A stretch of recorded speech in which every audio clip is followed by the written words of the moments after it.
Hervé, bienvenue en terre bordelaise, on est ravis de vous accueillir.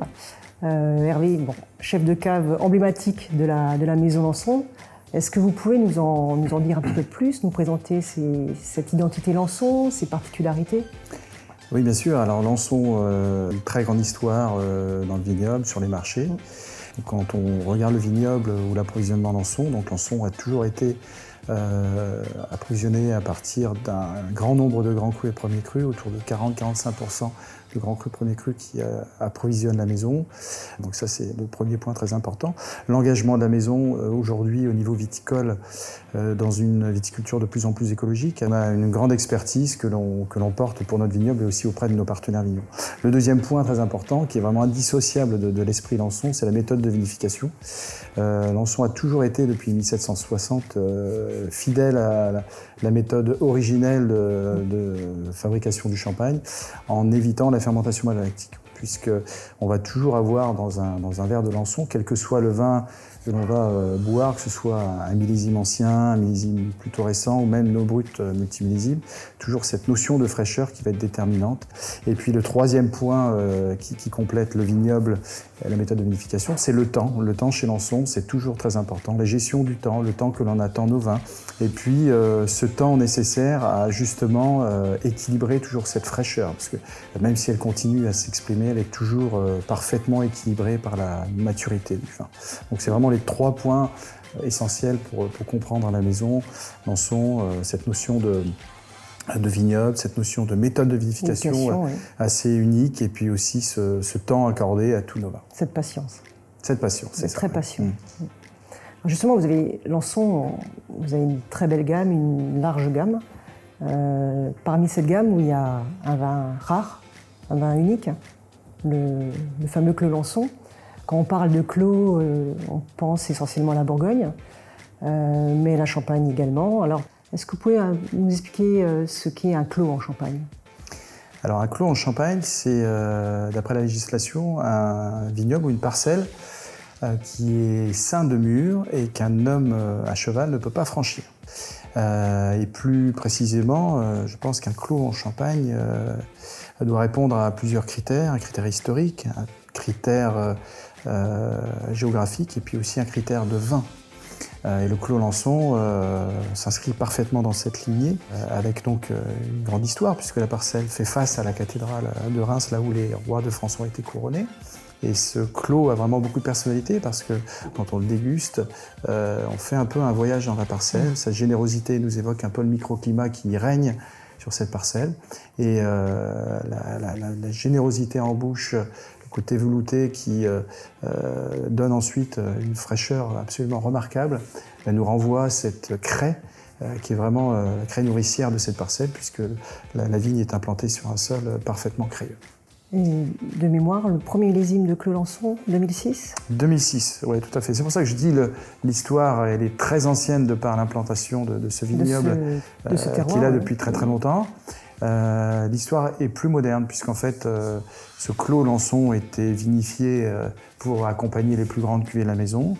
Et lorsque la maison a été reprise en 2006 par un nouveau propriétaire, il a été décidé d'en faire vraiment un vin à part, parce qu'un lieu aussi magique, historique, un vin aussi identitaire, mérite absolument d'être vinifié séparément et valorisé en tant que Clos. 2006, 2007 2006, 2007 et 2009, et prochainement 2008. Quelle était l'idée de présenter un 2009 avant un 2008, c'est-à-dire pas, entre guillemets, dans une vision chronologique ? Alors je vous disais que la gestion du temps est toujours essentielle en Champagne, et chez Lançon en particulier. Donc le temps doit faire son œuvre et doit vraiment préparer le millésime à être commercialisé dans les meilleures conditions. Et 2008-2009, on a deux profils de millésime complètement différents. Un millésime très minéral 2008 et un millésime plutôt solaire, assez généreux 2009. Et pour nous, c'était une évidence de sortir 2009 avant, plus un millésime de soleil, donc il va avoir beaucoup de générosité sur 2008.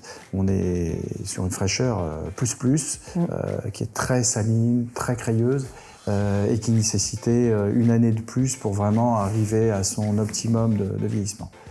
Choisir la place de Bordeaux pour présenter vos deux derniers millésimes du Clos Lançon, c'était un choix facile, évident, réfléchi. Pourquoi ce choix? Sur ce type de vin, qui s'adresse quand même à des grands amateurs, des collectionneurs, des gens qui ont de très grandes connaissances œnologiques, avoir accès à des clients potentiels qui ont pour habitude de toucher l'univers des grands vins, c'était pour nous une chance assez incroyable. Et puis aussi l'accès à de multiples marchés sur des pays très diversifiés était absolument intéressant et nécessaire pour l'image et pour le vin du Clos. Pour le vin du Clos, on a eu beaucoup de retours vraiment très positifs et étonnants. Les gens qui ont découvert cette côté des grands blancs, des grands chardonnays avec un terroir bien spécifique. Et on vous en remercie. Merci de nous avoir fait partager cette rareté. Merci beaucoup. Notre chef Arthur nous a préparé un petit accord 20 mai. Moi, je propose d'aller retrouver et puis de pouvoir continuer autour du plat et surtout autour du vin. Allons-y alors. Allez. Bonjour. Bonjour Arthur.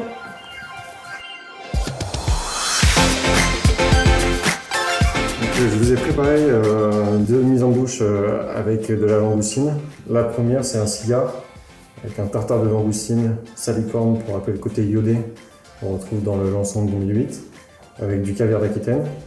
Et de l'autre côté, en fait, on est sur un cru d'eau de langoustine, pareil avec du caviar d'Aquitaine, une émulsion de jus de langoustine au lait d'amande pour rappeler ce côté fruit sec, et une petite huile de basilic avec petite fleur de verveine et annelle pour rappeler côté floral.